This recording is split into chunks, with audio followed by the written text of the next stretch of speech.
Hello, everyone. Welcome to It's Sybil. I am Sybil Wilkes. Keep your fingers to yourself, Stephen Hill. And welcome, Stephen Hill. How are you? I'm sorry. Yes, I'm fine.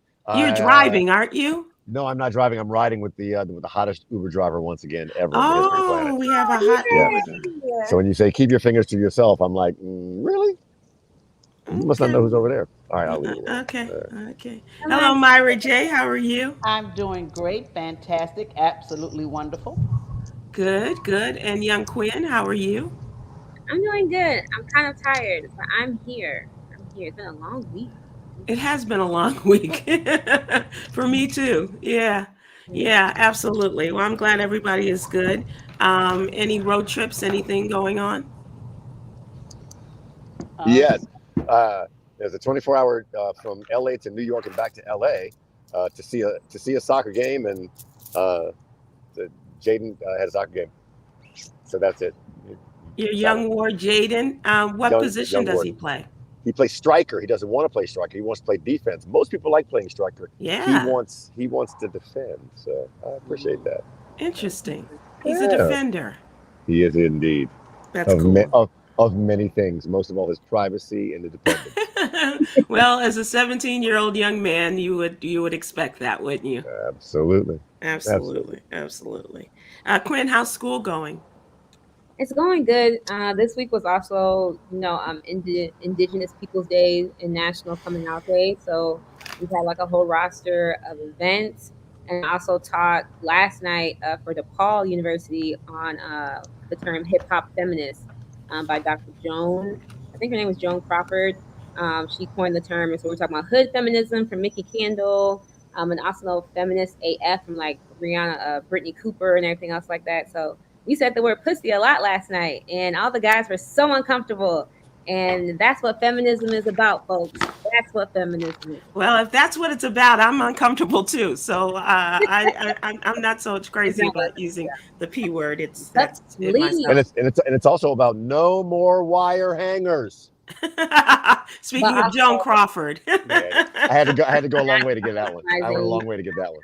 Yeah, making things intersectional, making sure we all get our fair pay, but also how patriarchy just sneaks its way into everything that we do, like how everybody critiques everything on women's hair, body, and everything else like that. And especially like in the culture of hip hop and the world of rap, it was usually a boys' club. We were talking about that. And who is their favorite rapper that's actually a woman? And a lot of them said Doja Cat. And I didn't know Doja Cat identified as a rapper. So. I didn't either. Stephen Hill, is she absolutely? She identifies as a multi-talent. Absolutely. Okay. And rapper is one of them. Well, I'm curious, what made the guys uncomfortable? Was there a certain element, a certain topic that made the guys uncomfortable? I'm speaking for them, so none of them actually verbalized that they were uncomfortable. One of them did say that they were taking less space to allow the femme-identified folks to speak freely and like comfortably, because a lot of times people mansplain where it's like the men are just talking a lot, and so that's cool, but none of them spoke besides him. And I was curious, like, it's because we're talking about patriarchy and we're talking about rape cultures, because we're talking about just like the dehumanizing ways that rap has just like eradicated like the sense of respect for like lots of women, and how lots of rappers that are women are kind of like taking that back and taking that charge. And it's like, yeah, actually no, like you're gonna pay me, actually no, like eat my pussy, like actually no, so we were having that type of conversation. No men were like, oh yeah, I love Lotto. They were kind of just quiet. Well, I think if we're gonna be honest about it, WAP with Cardi and Megan last year was really breakthrough in that like, I'm gonna take control of my body. And it was interesting to hear the conversation about that among the four of us as well when it first came out, knowing that like that was it was really one of the things that was kind of led this charge. So. Can we continue this discussion at another time as we get into this cast and without that particular word? Just asking, because just for my own sense of comfort. Kwyn, let's talk about the What You Need to Know newsletter, and that is our Monday through Friday newsletter. And you have an article in today. Tell us about One Hospital's end to providing gender-affirming surgeries. So this is an unfortunate declaration that comes after a conversation that I brought up to you guys last week when Vanderbilt University, alongside Boston's Children's Hospital, and there was another hospital, I forget the name now, that were receiving threats from the far right. And unfortunately, Vanderbilt has pretty much yielded in choosing to suspend their services for gender affirming care because of these threats that they've been receiving from the far right. And this actually goes in alignment with what, the governor of Tennessee wants. The GOP dominated legislature is scheduled to reconvene in January, but many of them have vowed to introduce legislation to further limit gender affirming treatments. And if it is successful, it is very unclear right now if Vanderbilt University will then continue their treatment and gender affirming surgeries for minors. But right now, Vanderbilt University, they did release a statement saying that they are ceasing that care. And this comes after, the American Academy of Pediatrics, when they recommended that providing youth with access to comprehensive gender affirming and developmentally appropriate healthcare actually helps, better their mental and physical health outcomes. But Vanderbilt University is suspending it now. So I feel sorry for those youth that are in Tennessee. I hope they're able to find another place where they can get that care that they need. Well, my question is, are there others, and will there be other hotels? I'm sorry, Steve, go ahead. Hotels? Other hospitals. Steve, go ahead. No, go ahead. No, go. No, I'm sorry. I'm going to answer that first. Okay. No, you look separating pained. separating the word surgery and healthcare. I try to be open-minded about some things. Surgeries on minors. You can't get a tattoo before you're 18. I really don't think you should get gender-affirming surgery. If you really want it, like a tattoo, after you're 18, mazel tov, go for it. But and by the way, I want to be clear. The AAP was about gender-affirming healthcare, not surgery. That's very, very different. Healthcare is something you can turn around or change your mind on. Surgery for minors. Again, if you are not a minor, and your frontal cortex has come closer to closing, I am all for you. I will be there in your recovery. But for minors, surgery, nah. Kwyn? I don't know if we're having a debate right now or if what we're doing. Well, we're having it. Let's say we're having a discussion. How would you respond to that? Okay. Yeah. Let me start by saying that gender affirming care does include gender assignment surgeries. It includes, hormone suppressants or estrogen suppressants, testosterone suppressants. It includes certain hormone blockers to allow folks to fully evolve into the person that they want to be. And a lot of times when we talk about, people at that age don't know, they don't know everything. I'll agree with that. But some folks do. I don't know about you guys, but a lot of queer people that I talk to, especially like folks that do identify as gay, that identify as lesbian, identify as trans, it's something that they have known for a very, very long time. So I think that type of mindset really limits the brilliance, not only of young folks, but also the brilliance of our human capacity to understand that when it comes to decisions, such as this, is not something that one person will regret. I think it puts that type of negative connotation, like if you compared it to a tattoo. And a lot of times people think like, oh, you don't know what you're doing. You're going to regret that later on. Well, if this is actually something that they want to remember for the rest of their lives. And then they can do it later on. And again, like I'm not a parent of an earthly child. I only have a child that's up in heaven right now. Okay. So when I'm speaking, I'm not speaking of somebody that I'm raising right now. But I know at least for somebody that I would like to conceive that is alive here on earth, I do want them to know that I support all their decisions. Let it be something that to society standards may not be fully developed because of a certain age. And I also believe that that type of knowledge of yourself does not come with age. I feel as if like wisdom associating with age is kind of just like I don't want to say like an adultist mindset, but I just feel like a lot of times we don't give young people the agency because we think that they don't know any better. And actually sometimes like young people, they do know. And by comparing a gender assignment surgery to a tattoo is very, very offensive. And it's also like not socially correct. And if we're trying to say that, at least in my role, because my job is supposed to talk about this stuff, right?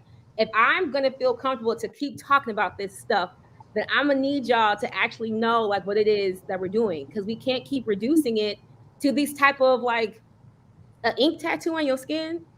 Like, come on, like it's not the same. Like they're not the same, and that's dangerous to trans folks everywhere. So I just want y'all to be mindful of that. That's it. Well, I think you've made a great point that we do have to be mindful of these things, and the comparison may not be apt in your mind, but it is a comparison that a lot of people make. And so you are here to make clear to us what the community really thinks about this. And as an LGBTQIA representative, also as an adult woman who has had a child, and comes and works on a day-to-day basis with young people, you give us an interesting perspective. Myra, let me ask you, as a parent of an adult human being, and not to say what your child, your I don't want to say what it is, but what your child would do, or what you would do if your child came to you and wanted this, and your thoughts about this hospital shutting down this type of surgery. For me, it is a very touchy subject. There are many things that I do not understand, but at this point, I do believe that as a young person in my home, and I'm not saying that what you feel is incorrect. What I am saying is that in my home, you to me, you have to be of a certain maturity level. There is no magic number. We say 18 to do blah, blah, blah, or 21. Some people are more mature at 16 than other people are at 35. But I do believe that at 8 years old in my home, you're not getting sex change surgery. I'm not saying what you feel is incorrect. I'm saying when you're able to do that on your own, cool, I'm all with it, but not now. Not now. To me, part of the job as a parent is not to mold your mind, but to help guide you, Mm-hmm. to help guide the child. And so no, they would have to pretty much be able to do that on their own, and I would fully support them. And Kwyn, I will say that it is often the statement of a younger person to say that with age comes wisdom is incorrect. I probably, when I was your age, I would have said, I would have agreed with you. But I do think, having weathered a few years, that I do think that with age does come wisdom and the experience of life. And as Myra said, just because you're 18 doesn't mean that you have the maturity to do something like this. I think it does take a very mature person to make this decision, and not make that decision for you, but to make that decision. Yeah, but these Curious, all Kwyn, these Kwyn, what age? I'm What just gonna age say do you that all think these is? surgeries are not decisions from parents. These are the children making that decision. No, that's what I So, understand that. the question is, the what? consent- How young is too young? How young is consent too young to you? required. The consent is required. Again, when I think of adultism, this is just saying that wisdom is something that can be applied to any age. I do believe, yes, it can be given to older people. I do believe that can be younger people. Again, because I believe that gender is something fluid, and I believe that gender is something that is a social construct. These type of permanent that you guys see as permanent, as if it's not like transitional, I think is a contained type of perspective that does not allow anybody else to deconstruct you guys' argument right now. We all have different definitions of gender. So you guys are coming from a place that's like, oh, this is something so permanent that cannot be done. They can no longer be this. And I'm telling you, actually, they can. Like, I think that's right. I think it's incorrect. That's incorrect. That's incorrect. That's incorrect for you to position it that way. That's not what we're saying at all. I know that's not what I'm saying. So do you believe that what I'm gender is saying. something fluid? Absolutely. Why wouldn't? Wait. Help me understand. Okay, so I am just saying. This is news to me. Wait. Why attach surgery to it? That's my point. My point is attaching. When you're an adult or when you're mature, that's fine. I asked you the question: how young do you think is too young? How young do you think is too young? Okay. I don't have an age on it. So 4-year-olds. Again, it's perfectly fine for 4-year-olds to get surgery for you. No, he asked you for an age. You got to answer the question. He asked you for an age. If it's Yes. if it's not Too 18, young what's the age? is under the age of 10 for me. Yes. Okay, that's Yes. fair. And that's a very Right. subjective selection of an And age. that's my point. Your age of 10 and mine of 18 and someone else of 25 is just somewhere along the spectrum, right? So you also don't believe that 8-year-olds should be able to have this decision. It's just where along the spectrum it happens. I honestly chose a number just to satisfy your need. Okay. All right. So you believe 4-year-olds should do it. So you believe 4-year-olds should do it. Great. But the last time that you put me in this type of ultimatum position, I went ahead and said something, and then everybody was coming at me, and so I don't know what to say. No, say your truth. Just ask your question. All we want is for you to say your truth. Right. I think anybody can do anything that they want to do at any time. So yes, if my child wants to get a gender, if they even can pronounce surgery, then sure. Like if that's what they do. Yeah. Well, let me just say this. As a woman, no. As a person of a certain age, that one of the beauties I have learned of life and living life is to try to be wiser today than I was yesterday. So for me, Steve just did a Kwyn. Okay. No, that was not intentional. I'm trying. I can't see comments on this thing. I'm trying. So for me to say I am as wise now as I was at 18, heck no. There are decisions that I would have made at 18 that there's no way I would make them today. And Lord willing, if I live another 15 years, there may be a decision that I may make today that 15 years from now I go, that probably I could have made a better choice. So just saying that to say with every breath we take, hopefully we get better as human beings and become wiser. I agree. I stand that's what I want to in say agreement with you. Yeah. Yeah, I agree. I think that there are decisions that I made yesterday I never would have done when I was 18, including some production that I messed up just gravely that we had to send out. So I mean, it's all a subjective thing, and I mean, even as a kid, I was called it. I have a question for y'all. What wisdom is needed to define what gender you are, though? It's not that. I think you're trying to put it in the bag.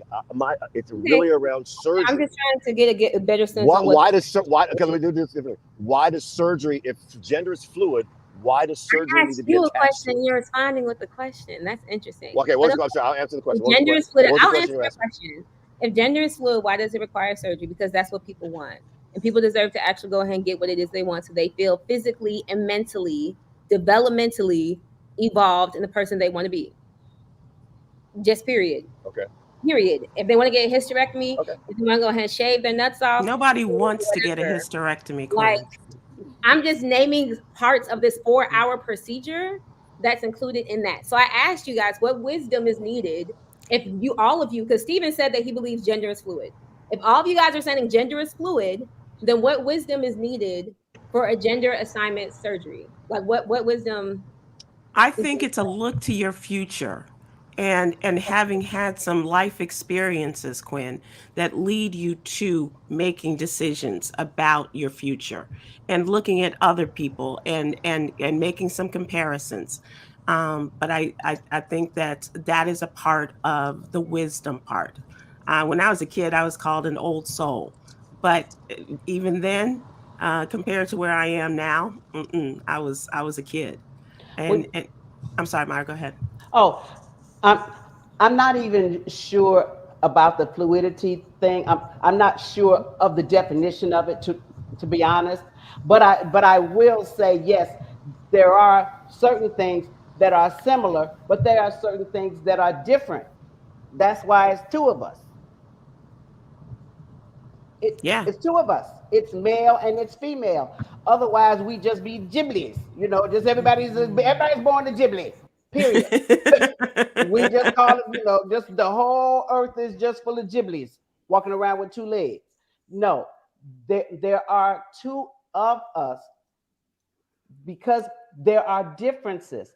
I'm not saying one is better than the other. I'm just stating what is.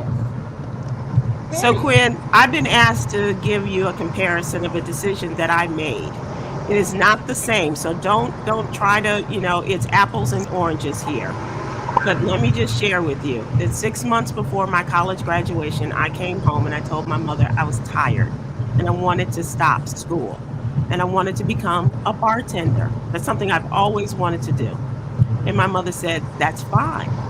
She said, "On June 20th, you can do it." And I said, "Really?" No, she said, "You can do it." And I said, "Really?" And she said, "Yeah, on June 20th." And I said, "That's the day after graduation." She said, "Exactly. You are not equipped to make that decision right now. And my money has gone too far for you to stop." And I'm not comparing my sexuality, my gender to this particular episode. I'm just saying that there are people who have the value of experience, of life experiences, to know that this is not a good move for you. Yeah, I want to bring. Let me bring it back because I'm hearing you, Kwyn, and you said something before. Some people know exactly what they want to be, and I think that's unbelievably right. But for me, and this is just for me, if there are 100 people who want gender affirming as a minor, and 10 years later, 10 of those 100 are really upset with their decision, that's probably too many for me. I'm of the belief, and I could believe, I'm of the belief that decisions you make when you're 28 are different than the ones you make when you're 18 even. I'm going to get rid of this. You've convinced me to get rid of like the construct of 18 being legal. It's not. I get that. Or 18 being the moment you become mature.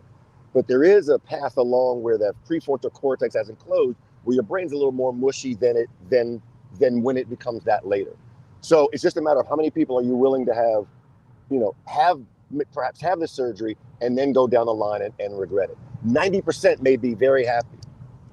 The 10% that wish they hadn't been able to do that as minors are the concern to me. So I understand and respect the fluidity of the gender. It's just, it feels like there are decisions that you make at 16 you wouldn't make at 26, and I'm just picking arbitrary ages. I agree. I agree. And Kwyn, let me just say, I really admire you for what you do and the power of your speech, the power of your convictions.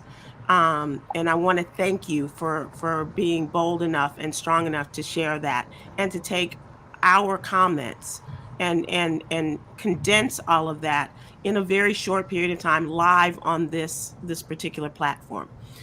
With that, I'm going to give you the last word and we're going to move on to Black and Missing because we don't want you to be one of those either. Okay, Yeah. Go ahead. I was gonna say we're talking about 10% of people that I think Stephen, you said that they regret it or like they wouldn't appreciate it. I'm just giving an example. I was giving an example. I wasn't saying that would be the case. I'm saying I was just focusing on that number. I was just focusing on that number. Right now, over 75% of trans youth are committing suicide because they are not receiving the gender affirming care that they need, that they are asking of their parents. And so when you think about what blood that we would like to see spilled, would you rather see blood spilled in a surgery room? Or would you rather see blood spilled, a body dead in a bedroom? And I think when you guys go ahead and think about that, when you guys go ahead and think about these kids, because these are kids, these are children that are being taken from us because the society is not allowing them to be who they want to be, because hospitals are being shut down. These are hospitals being told by governments as far as what they can and cannot do. Then there is a decision. And that's why I am not exhausted by these type of conversations. I'll keep doing it because there are bones in my throat of children that should go ahead and be here, about people that should be here. And because this week was also National Coming Out Day, I understand the privilege that I have to go ahead and take up space as a queer person, to go ahead and keep talking to y'all. There's people telling me in the comments that I'm not wise, that I don't know what the H I'm talking about, and that's okay. Like, I'm fine. No, that's not okay. But That's not okay. I at least want you guys to understand that, like, if I'm gonna keep talking about this, and if I want to keep talking about this, I just want you guys also to like when I said that containers can be opened and closed. And I just want you guys to open the door for me when I go ahead and talk about this stuff, and not comparing it to lighthearted things like tattoos, or comparing transgender to Rachel Dolezal, or doing all this type of stuff, because you guys are getting things confused for a powerful community of voters, that therefore when they go vote on these points, that they're going to continue this transphobic agenda that is just a braid of oppression. And when we unbraid oppression, it includes racism and transphobia. We all need to get free if we all want to be free. And this type of liberation that I want for all of us includes a gender affirming care for everybody. And that's it. And you want everything to be free. We don't have to pay for any of this. Yes, no rent. No rent. Okay. All right, let's take a breath. And I will close out with another much needed message. And this is our weekly inclusion of Black and Missing from the Black and Missing Foundation. This story is about Jonathan Baya. He is 22 years old. He's been missing since May out of Oakland, California, a young Black man, 22 years old, and he was last seen by at the home that he shares with his parents in Oakland. This was May 3rd of 2019. The car was found abandoned the day after he went missing, and we are 3 years later, and Jonathan is still missing. Please take a look at his picture in the What You Need to Know newsletter, and if he looks familiar to you, please go to the Black and Missing Foundation website. Okay, let's breathe. Let's take a breath.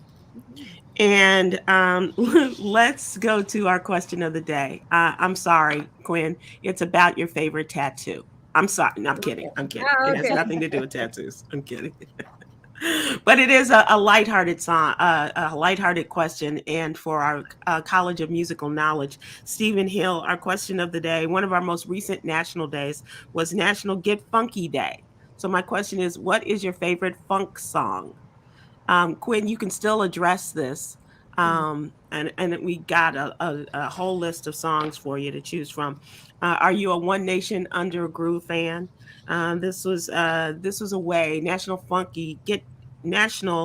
Get Funky Day was a way to pay homage to the power and the majesty that they say is the funk business, as in get happy and celebrate life. And I think that's what we are all here to do. So, Stephen Hill, Myra J., I know you all know the funk. The funk is in you. And I would like to know about your favorite funk songs. So let's start with a definition of funk music. And people who are watching and listening, please join us and give us your thoughts of your favorite funk song. Right, funk music. Does Doja Cat count or no? Yeah, sure. Stephen Hill, does Doja? She seems to cover a number of different areas. Okay. I'm gonna have to go with a hard no on that one. Oh, really? Trevor Noah wouldn't say she got the funk in her. No. Not even Trevor Noah. Very good.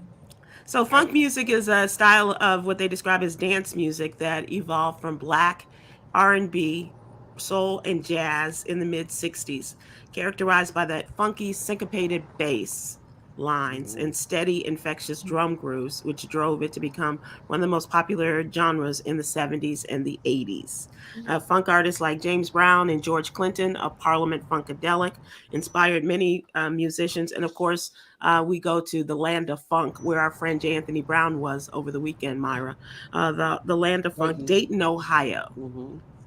Where groups, the Ohio Players, Lakeside, Slave, and Zap.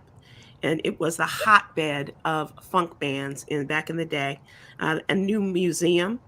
The city is claiming its position as the land of funk. I will just say, and it's quite appropriate. One of my favorite songs, funk songs, period, is Play That Funky Music, White Boy by Wild Cherry. I play that funky music, White Boy. I'm sure we'll get, ding for that. But I do want to know about you guys and your thoughts about funk songs. Myra? Oh, there are so many funk songs rolling through my head right now, but one of them, the jam by Larry Graham and Graham Central Station. Mm-hmm. Oh my gosh, I would just lose my mind every time. My name is CHOCLATE, chocolate. What? Chocolate. What? Leave me alone. Coming up during that era, it was just it was a feeling. It was so deep, and the bass would get real funky, and to me, other than James Brown, to me, the funk, particularly George Clinton, really brought to pass the long song. Because I think Flashlight was what, 21 minutes long? Yeah. Be on the dance floor for that, Kwyn. Yes. So take it away, Stephen. I know you have many more than me. No. It's funny because I define the difference in funk and R&B by the reaction, right? Mm-hmm. In R&B, it's like happy and your eyes are open and you maybe smile. And it's like, yeah. Funk, you gotta squint. One side of your nose smells one real side of your bad. one side of your nose gotta go up. You might gotta bite your lip. It's a look. It's more than a voice vibe. just like right. It makes you want to. It almost makes you want to like harm something. Don't take anything out on your Uber driver. Okay. No. I needed my 5-star recommendation. I will not be doing that. So that's it. Look, I think Graham Central Station. I think Myra named my favorite when it comes to funk, and it started when Larry was with Sly and the Family Stone. Mm-hmm. Cameo. You name the Slave, Lakeside. And Prince, you can't leave Prince out talking about funk. Rock Hard in a Funky Place off the Black Album is one of the funkiest songs you will ever hear. Right, Uber driver? My Uber driver agrees. Uber driver, and you're only going with an Uber driver who will agree with you. And I know that's right. And eventually marry you. Kwyn, what do you know about the funk? And this isn't a challenge. This is just, we're just having fun. Challenges are all accepted. I'm good, y'all. I'm really good. Are you looking up the funk right now, Kwyn? No, I was making sure I did get the name of the song right, because I was like, okay, because I'm a Delta, I just feel like Atomic Dog is going to be said automatically. Okay. Shout out to the Wholesome Brothers. But also, I did grow up in a George Clinton household, so I don't know the names of the songs that my dad either would play or my mom would play all the time. But I love Kool and the Gang. I don't know if Kool and the Gang is considered funk. What year? What song? Okay. Well, when she heard it, probably was not the year. If it's a ladies' night, celebration, if it's funky stuff, Hollywood swinging. Get down on it. Hollywood swinging. No. Hollywood swinging is the funk. Okay, well, yes. You happen to pick the one group who literally had a dividing line. You had one group that had a dividing line between when they were really funky, like pre-79, and then after 79, they added a lead singer where they went real pop. I love this because the Kool Gang had Ain't Get Enough of That Funky Stuff, Hollywood Swinging, Open Sesame, like all the horns and what I missed. And then they went to Joanna and now his Uber driver is spouting knowledge, is spitting knowledge. Yeah. Looking for that extra tip, you know what I'm saying? I know that's right, player. So I bet if you were in a funky household, they were pre-78 Kool and the Gang, like lots of horns. Yeah, but Earth, Wind & Fire is considered funk too, right? Or no? You right on the you want just on a teetering line today. What's it called, the Stone? Is it called the Stone? Because in the Stone. In the Stone, isn't that funk? I always thought Shining Star was a good example of that. Boogie Wonderland, that's not funk. I gotta go right now. That's too high. So somebody actually brought up another good one. Disco is not funk. Disco is not funk. They actually said Funky Nassau. Funky Nassau. Funky Nassau. Yeah. Okay. Yolanda, we'll take some of those if you want to bring them up. I'd appreciate that. Spooky ones. Sweet. Ohio players. Sweet, it's kind of fun. Right, and that's gonna say, did you know I went to college in Dayton, Ohio? I attended the University of Dayton. That's where I played. We did not know that you went to the University of Dayton. I ain't never talked to no black people there. Olivia Ferguson, get down on it on Facebook. No, Steve? that's post 79 cool in the gang. I can't give Get Down on the Funk. What do you think, Uber It's driver? funky Get Down to on- me. Okay, there you go. Then it's funky. Wow, Tyrone Bourne on Facebook says Stevie Wonder is very superstitious. Writings on the wall. Oh, It's a soft funk. it's a soft funk. It's a soft funk. Right. I think we have a new radio Yeah, genre. we do. That's actually Let's go for stinky. soft funk. It's That's soft actually stinky. It's not quite funky. Glide Yes. Pleasure, a Yes. Portland, Boom. Band. Stephen Hill, are you familiar? Yeah, Yeah, I think he's familiar. He's taking all these guitars, not the trumpets. What about Chocolate City? Hello, Shaka CC. Khan? Shaka Khan? No. Chocolate City. Chocolate City in the vanilla suburbs. Steve, were you in DC when Chocolate City came out? Absolutely. You kidding me? That was our theme song. That was our pride for a while. And it really was. And that's what it really was. Chocolate City in the vanilla suburbs. It's kind of flipped all around since then. But Yeah. shout out to PG County. So Billboard has their own decisions about funk songs. They give Isaac Hayes the theme from Shaft. All right, you know what? I know people who work at Billboard, so I really can't. I'm not That's sure not they're funky, the. no. I'm not sure they're the. I didn't arbiters think of so. I'm funk. just saying. So let's do that. How about the Isley Brothers? It's your thing. Do what you want to do. Okay. All right. Yeah. I'm mad at that one. Shaft. Myra? I'm mad at What? Shaft. I got Myra, War, Lowrider. Yes. Heck yes. Yes. Fight me. Yes. I said yes. All right. Let's round this out. Yolanda, if you have any more suggestions, and then we will stop this. Debbie Boone. You light up my life? No. No, Debbie Boone. Do you know who Debbie Boone is? Extended version of And there's no reason for you Manuel to. Murphy, Myra J. My favorite was the extended version of Temptations' "Runaway Child, Running Wild." On That the sounds cloud, like on the Myra. cloud, on the Cloud 9 album. Yep. The last. Yeah. Last Yeah. cut, first side. It goes for like 9 minutes. Yep. Yeah.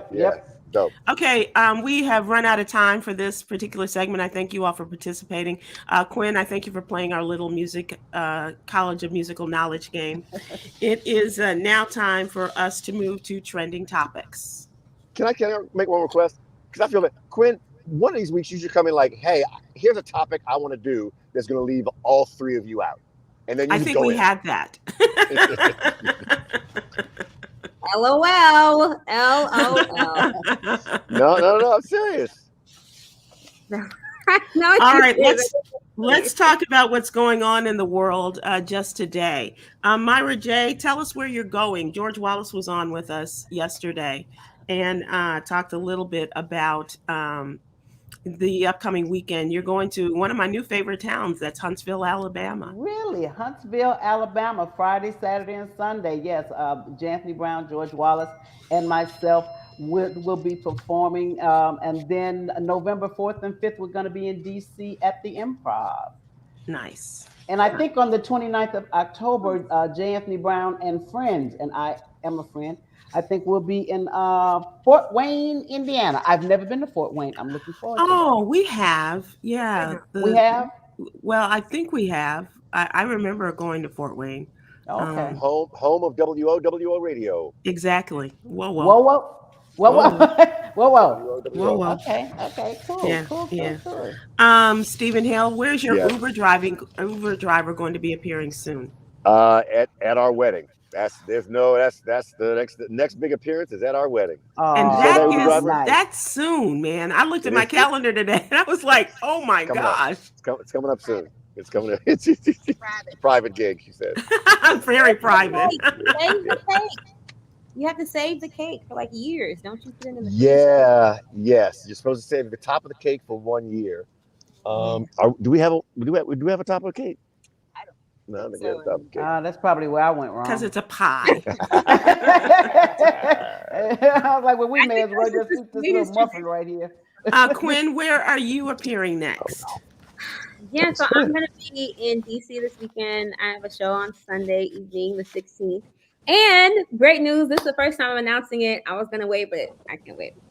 My books are officially now in the Chicago Public Library. Shut up. Very cool. Very If you have a cool. library card, even if you don't, you can sign up and get the library card. But You should have a library card. So go Chicago. Shout out to literally his name is Chris Brown. So this is the only Chris Brown I do like. So shout out to Chris Brown of the Chicago Public Library for helping me out. And just supporting like this local person. Y'all know I ain't got no manager, no nothing. And how do we go about getting it in our own public libraries? That's what I have to start continuing my networking. So now I can be like, hey, I've done this. All this is building my pitch. Yep. That I'm gonna send out. So way to go. Yeah, way to go. Very cool, Kwyn. Congratulations. Thank y'all. That's impressive. That's impressive. Yeah. So has anybody heard the one about the 3 pregnant cows and the 1 horny bull that It's for real. Oh, I'm sorry. I live in Georgia. I'm sorry. Myra's Republican candidate for the U.S. Senate, Herschel Walker, told this bizarre story about, and it had to do with a bull and 3 pregnant cows. Why he would choose a pregnancy anywhere in the story, I don't know. I can't figure it out. But because it doesn't matter. He can say anything he wants to. People know what they want to vote for because they want to vote against something. I'm sorry, I got carried away. No, and the Republicans that were there to support him, some of the more conservative people, including Tom Cotton of Arkansas, Republican senator from Arkansas, kind of stood there like, wah, wah, I just can't with this Negro. I don't even think he said Negro. And yet I will still vote for him because I don't want to vote because for we need his Warnock. vote in the Senate. Yep. And even though I'm not allowed to vote in this state, I will find a way to vote. Can you tell us the story with the I sure can. He is talking about how the United States is the best country in the world. And so he said, and they've been saying something is better somewhere else. And I'm here to tell you it's not. So I've been telling this little story about this bull out in the field with 6 cows, and 3 of them are pregnant. So you know how he got something going on, said Herschel, as the bull who knows how to sling the bull. But all he cared about was to keep his nose against the fence, looking at 3 other cows that didn't belong to him. Now, all he had to do is eat grass, but no. He thought something was better somewhere else. He decided, I want to go over there where there were 3 other cows. So one day he measured that fence up and he said, I think I can jump this. So they came when he got back. And as he got back and he took off running, he dove over that fence and his belly got cut out from the bottom. But as he made it on the other side, he shook it off and got so excited about it. He ran to the top of that hill. But when he got up there, he realized they were bulls too. So I'm telling you, don't think something is better somewhere else. This is the greatest country in the world. That's no bull. And that's the man who's only behind by 2 points here in the state of Georgia, ladies and gentlemen. And this is why I cry. and sadly, your governor is several points ahead in popularity over 10 that they actually said today. It was today, 10. Okay. 10 points. Yeah. So this is Herschel still striking out, trying to keep his place in the race. But they're right now they're drinking big time. So what are we going to do with this Negro bull? I did see a meme today though the other day that said we're only 2 days away from Herschel saying that he never played in the NFL.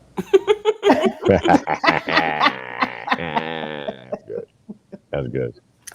Other news for people of the conservative ilk: Alex Jones got hit with almost $1 billion in damages in the Sandy Hook defamation case. He's been now penalized for perpetuating the lie that the Sandy Hook massacre never took place. And some of the families of the children who were murdered have just gotten word from the jury he must ante up almost $1 billion, actually $965 million. To the because of the permanent stress and strife that they've been through, and they told their stories. It's horrific. They would go to visit their children's graves and find that they had been dug up, and people were there to try to prove that this had not happened. This was all a hoax. The Sandy Hook murder massacre was a hoax, and that's not how you want to remember your children. He actually made a statement today saying, well, I don't have any money, but I would like to finish that by saying, and you never will. So he was on the air on his radio show when the verdict was read, and he told his listeners, this must be what hell is like. They just read out the damages, even though you don't got the money. He also said the case is a joke and asked his listeners for donations. But if he doesn't, he has to pay whatever he has, and then he will continue to pay from whatever as we know, he will have his salary garnished. I want all of his possessions, any book, movie deal, anything he may think he may have, as they say, his dreams. Yes. Hey, I was curious. What's the law that he? It was a civil suit. What's the law that he broke? It was defamation. Yeah. Saying that they were actors in this. Mm-hmm. Well, I get that. I mean, he's lying. He's basically lying. Right. Yeah. And he's already been ordered to pay another $50 million in a trial that took place in August in Texas. Money to some of the parents affected by the shooting. There isn't enough money in the world that he would have to pay to give those people some sort of peace of mind. And the fact that and the funny thing is his company is called Free Speech Systems. And using what the Constitution gives us, which is free speech, the First Amendment, he has used this to defame people and to make their lives a living hell, which is the same thing they were trying to do with the kids in Florida. And as you know, you may remember one of the congresswomen, I don't know if it was MGT, Marjorie Taylor Greene, MTG, Marjorie Taylor Greene, who was coming after one of the young men who was a survivor of the Marjorie Stoneman Douglas shooting. But she said he was just an actor and that he had not been through this. How do you? Yeah, I get that, but what's the legal? I don't know enough. I admit that, but I just don't understand what the legal. I get it sucks. I get that it's horrible. I get that you shouldn't do it. Like you shouldn't lie. But what's the legal case to extract $1 billion for basically lying? Can we get our legal eagle, Yolanda, Ward White, attorney at law, to kind of? Because I think it was defamation, but also pain and suffering. For sure. Mm-hmm. Yeah. Okay. For sure. It's something because he got found guilty twice. So there's that. Yeah. Absolutely. You're out there, Stephen Hill, quite a dust up with the Latin and Hispanic politicians talking crap about blacks and Jews and what have you, and going after one white councilman's adopted son.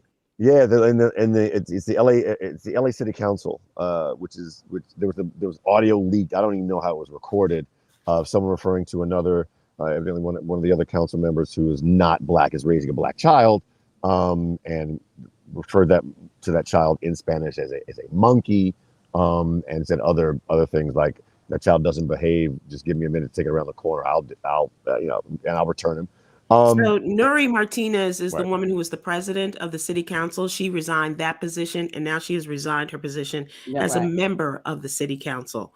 Following, as you said, Stephen, the leak of the recorded conversation in which she admitted her making offensive and derogatory comments about a colleague, his child, and members of the indigenous community. The embattled council member resigned from her position as council president earlier this week and announced she planned to take a leave of absence, and I think was suggested that she just leave.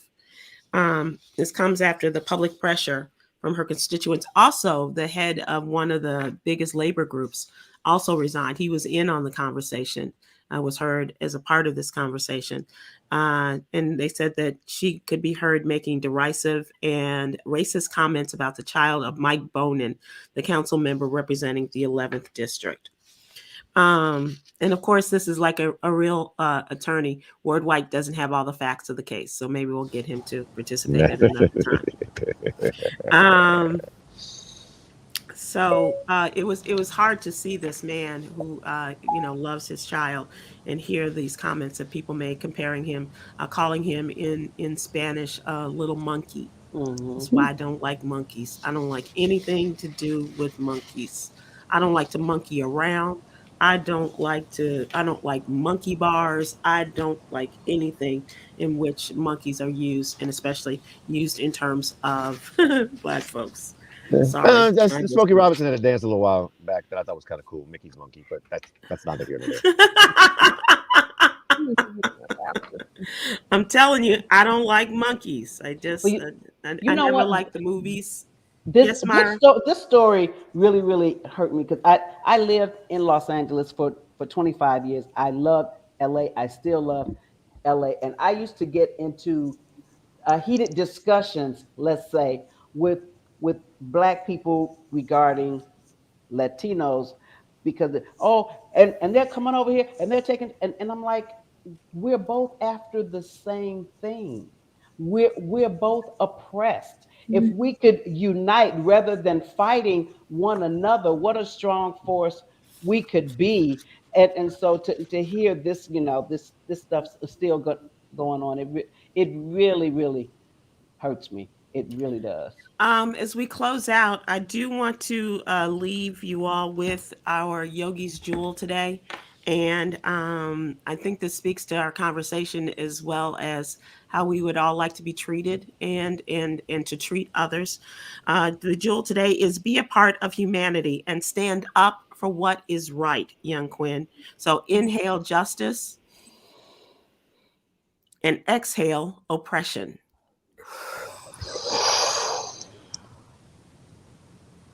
Thank you all so much for a lively discussion. I appreciate all of you. Thank you so much. And thanks to your Uber driver to getting you wherever you're going safe and sound, Stephen Hill. Uber driver. Bye-bye. Uber driver. Bye-bye.